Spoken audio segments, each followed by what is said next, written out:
কিংবা তুমি একজন ভালো ফ্যাশন ডিজাইনার হয়েছো, কিংবা তুমি ভালো ডান্স করছো, না ভালো জায়গায় যাচ্ছ, তোমাকে কি করে সবসময় দিনে নামানোর চেষ্টা করবে? তোমাকে একদম শান্ত হতে হবে, তোমাকে সবসময় ডিমোটিভেট করবে। এই করছি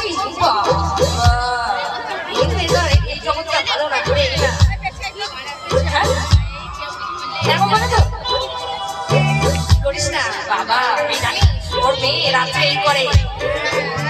যাই হোক, এইগুলোকে কাটিয়ে যখন তুমি তোমার কাজে আরো এগিয়ে যাবে না, আরো দেখবে পেছন থেকে মানুষ তোমাকে সবসময় এরকম করে টানছে, কিন্তু